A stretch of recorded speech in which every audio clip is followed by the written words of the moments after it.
Bonjour à toutes et à tous, c'est la 28e chronique philosophique de la série Ainsi va le monde. Alors intitulée Actualité oblige 8 mars, journée internationale pour les droits des femmes.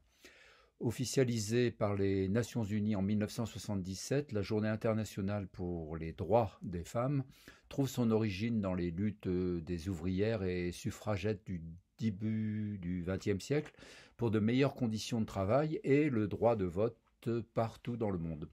Le 8 mars est l'occasion de faire un bilan sur leur situation quant à leur égalité avec les hommes, le temps d'une journée. À noter qu'il ne s'agit pas d'une journée pour les femmes, comme on le lit un peu partout, comme la journée mondiale pour les manchots, mais une journée, en soulignant bien, pour les droits des femmes.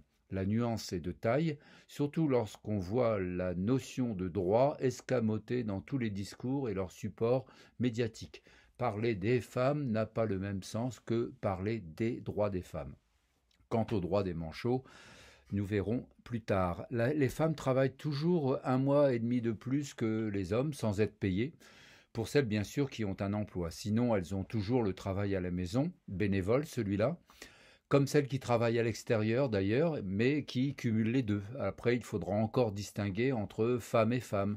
Dire les femmes comme les jeunes, les vieux, les blancs, les noirs, ne veut pas dire grand-chose. Par exemple, si tu prends Fatoumata, africaine française, c'est une femme, mais qui peut travailler pour une autre femme et faire le ménage, garder les enfants, etc. Ainsi, l'une, la première, se libère pour aller travailler à l'extérieur, pour pouvoir ensuite, entre autres, payer Fatoumata à s'occuper de son intérieur. À bien y regarder, elles vivent les mêmes conditions, à savoir être utilisées par quelqu'un. Cependant, qu'elles se réjouissent, elles ont récemment fait un pas de plus dans leur reconnaissance grâce à l'écriture inclusive. Inclusive signifie qui contient en soi. On dit par exemple que le pronom nous est inclusif quand il signifie moi et toi ou vous, par opposition à moi et lui ou eux. Une grammaire est dite inclusive lorsqu'elle dit nous et la politique du même nom qui favorise l'inclusion sociale. Une politique de ce type fera en sorte que les femmes soient payées pour le mois et demi qu'elles font bénévolement, mais cette politique, sans doute par réalisme ou par pitié peut-être, préfère pour le moment la grammaire inclusive, enjeu majeur en ce XXIe siècle, comme dit la langue de bois. Le capitalisme du 19e siècle, après avoir embauché massivement les femmes, s'est aperçu que cette pratique nuisait à la reproduction et à l'éducation de la force de travail, c'est-à-dire celle des enfants. Comme elles n'étaient plus à la maison, elles ne pouvaient plus s'occuper du bon élevage des enfants, et aussi pour les faire rentrer à la maison, le salaire des hommes fut augmenté en pensant par là qu'un seul salaire suffirait pour la famille. Ce fut loin d'être le cas et les femmes tentaient toujours de trouver un travail. Une autre technique est de les payer moins pour les inciter à rester à la maison, mais aujourd'hui sans beaucoup d'effet non plus. Elles préfèrent de loin le travail libérateur. Mais qui va s'occuper des enfants, les conduire à l'école? Fatoumata, à condition qu'elle ne soit pas voilée. Mais Paris ne s'est pas fait en un jour, dit-on, et par réalisme. Il faut avancer doucement, à petits pas, et l'écriture inclusive en est un. Un petit pas pour l'homme, ou pour la femme plutôt, mais un grand pas pour l'humanité des femmes, aurait dit, paraît-il, Neil Armstrong sur la Lune, mais rien n'est moins sûr.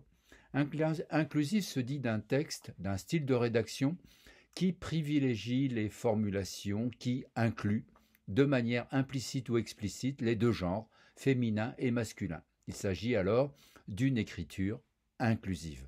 Les autrices, suppriment toute trace d'identité sexuelle dans les textes pour mieux affirmer leur soutien à l'égalité homme-femme, mais pas l'égalité femme-femme.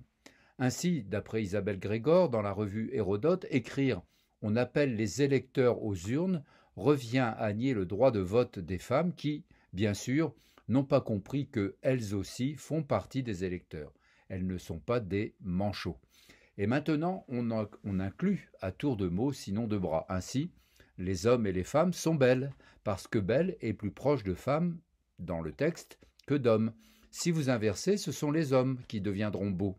On ne dira plus les droits de l'homme, mais les droits des êtres humains, ou pourquoi pas des êtres humaines. Quant aux accords, on peut avoir la candidate.e, les candidates.es, les chefs.fe.s, les artisanes.e.s, les ambassadrices. Alors les ambassadeurs.ris.s, etc. On écrira toutes T-O-U-T-S-T-E-S pour cumuler tous et toutes. On écrira CELE, C-E-2-L-E-U-X pour ce plus celle, et on écrira IEL, I-E-L-S pour il et elle. Égard, une quelconque étourderie mettrait en danger les droits humains. Dans un manuel de CM2, les enfants sont invités à compter le nombre de femmes dans un groupe. Si elles sont majoritaires, ils accorderont leur écriture au féminin, alors qu'il suffisait autrefois de la présence d'un seul homme pour faire basculer tout le groupe essentiellement féminin dans l'horreur masculine. Concernant la langue écrite, voilà donc une avancée considérable comme la langue en général en a toujours connu. Une avancée pour la femme, on hésite encore. Certes, il faudra une agilité d'esprit et une maîtrise suffisante de la grammaire et de l'orthographe pour affronter cet obstacle supplémentaire à la lecture et à l'écriture. De quoi étoffer un peu plus le groupe des laissés pour compte à l'école et dans la société.